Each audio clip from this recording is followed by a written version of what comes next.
Did you know 1/3 of the world's soil is already contaminated?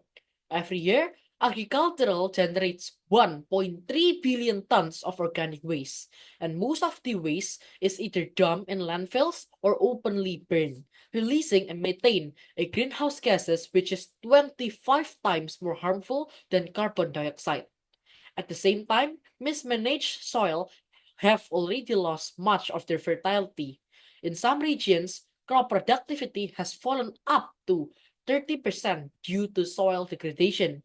And looking ahead, with climate change driving more drought and erratic rainfall, yields in water scarce area could fall by another 30% by 2050.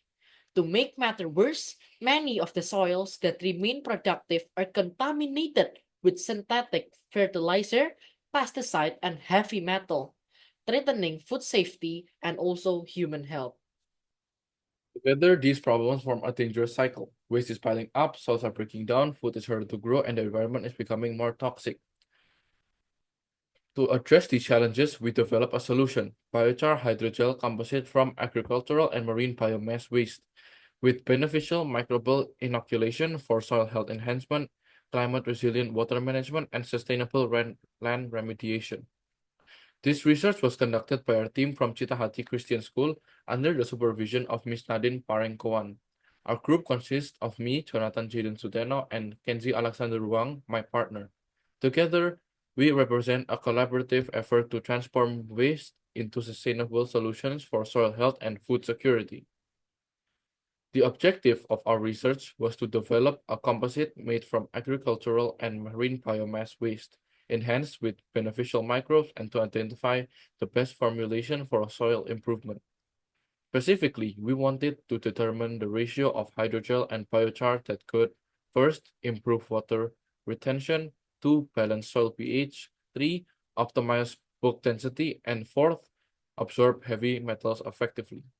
Our research question was which hydrogel to biochar ratio provides the optimal combination of these properties for agricultural soil improvement. We first reviewed the existing theory that based our research on three key components. First, hydrogel. Hydrogels are three-dimensional polymer networks that can absorb many times their weight in water. In our case, we use natural resources: chitosan from shrimp shells, cellulose from sugarcane bagasse, starch from banana peels, and pectin from orange peels. Hydrogels improve soil water retention and nutrient holding capacity, but on their own, they can be very fragile.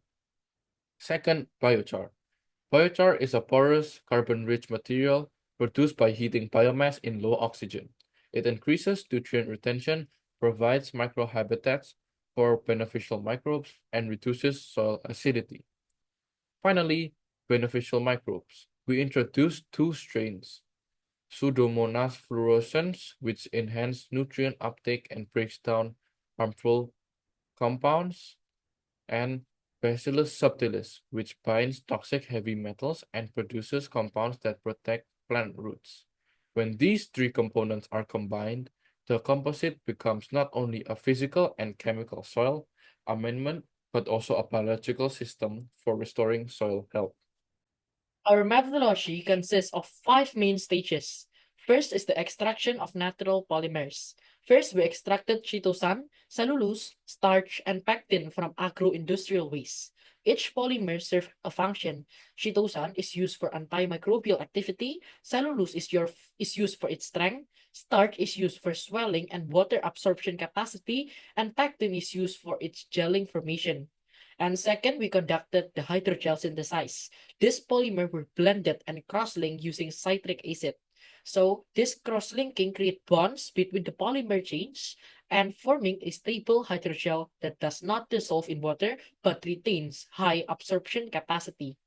And the third one is biochar production. So coconut shell were pyrolyzed to produce biochar, then chemically activated with potassium hydroxide to increase the surface area and also the porosity of the material.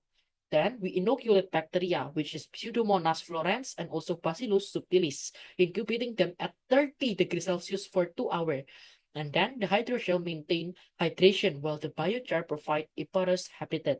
So the composite were then tested for 4 different parameters, which are pH, bulk density, soil absorption, speed, and also heavy metal absorption. The pH results showed a clear trend. 25 biochar to 75 hydrogel was near neutral at 7.03, while 50 biochar to 50 hydrogel and 75 biochar to 25 hydrogel were more alkaline at 8.0 and 8.67. This indicates that hydrogel balances biochar's alkalinity, making 25 biochar to 75 hydrogel the most versatile for soil application. For bulk density, values were 1.29 gram per milliliter, 1.13, and 1.07 respectively. The higher density of hydrogel ensured better soil integration, with 25 biochar to 75 hydrogel again performing the best. In absorption speed, 25 biochar to 75 hydrogel was fastest at 4 minutes and 2 seconds, followed by 50 biochar to 50 hydrogel at 4 minutes and 54 seconds, and 75 biochar to 25 hydrogel at 5 minutes and 21 seconds. This confirms that hydrogel-rich composites capture more water, rapidly reducing runoff. Finally, in heavy metal removal, all composites were effective, but 25 biochar to 75 hydrogel showed the highest capacity, binding lead, copper, iron, and mercury through functional groups such as hydroxyl group, carboxyl groups, and amino groups. From our results, the 25 to 75 ratio formulation, which is 25% biochar and 75% hydrogel, provided the best performance. It achieved first near neural pH, second highest bulk density, third fastest absorption speed, and lastly, strongest heavy metal removal. This shows that biomass waste can be transformed into a sustainable soil amendment that improves soil health, supports water management, and also mitigates pollution. In summary, our research demonstrates how agricultural and marine waste, once considered a problem, can be turned into solution for food security and also climate resilience. Lastly, to save the earth, we cannot only conserve, we must also innovate and serve. For in every new idea lies a chance to heal, and in every bold invention lies the power to make the future real. So thank you for your attention. We are now ready to take your questions.